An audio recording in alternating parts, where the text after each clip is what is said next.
The theme of the weekend really is how you keep the conversation alive, the conversation of your own life, your own inheritance in this life, and how you stay in that meeting place between what you think is you and what you think is not you. And to get out of the sense that we're some kind of piece of ammunition that we're supposed to aim at the target of life. And to create a more surprising, conversational, and hospitable identity that has all kinds of surprising and radical and sometimes dangerous edges. And my measure of success this weekend is that you go out of this room a little more dangerous than when you came in tonight. Dangerous to yourself and to others, and a little more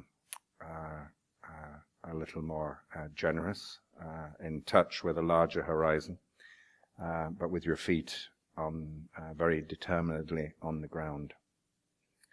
But in my understanding, the first step in having a real conversation is simply to stop having the one you're having now. By definition, the courageous conversation is the conversation you're not having now. And also by definition, the courageous conversation is the one you don't want to have.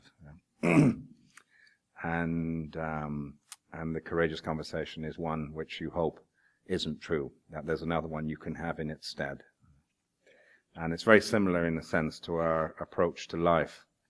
I do think that one of the reasons we find it so difficult to have courageous conversations is that human beings can't quite believe what they're involved with in the average life, and the depth and amount of loss that a human being must go through. Everyone in this room will say goodbye to everyone they know, or they will be said goodbye to. And life involves taking on names and taking on stories and then having to give them away, and taking on wonderful material things and making a house for them, and then moving out of the house and moving on. And so one half of life is the ability and discipline of giving away.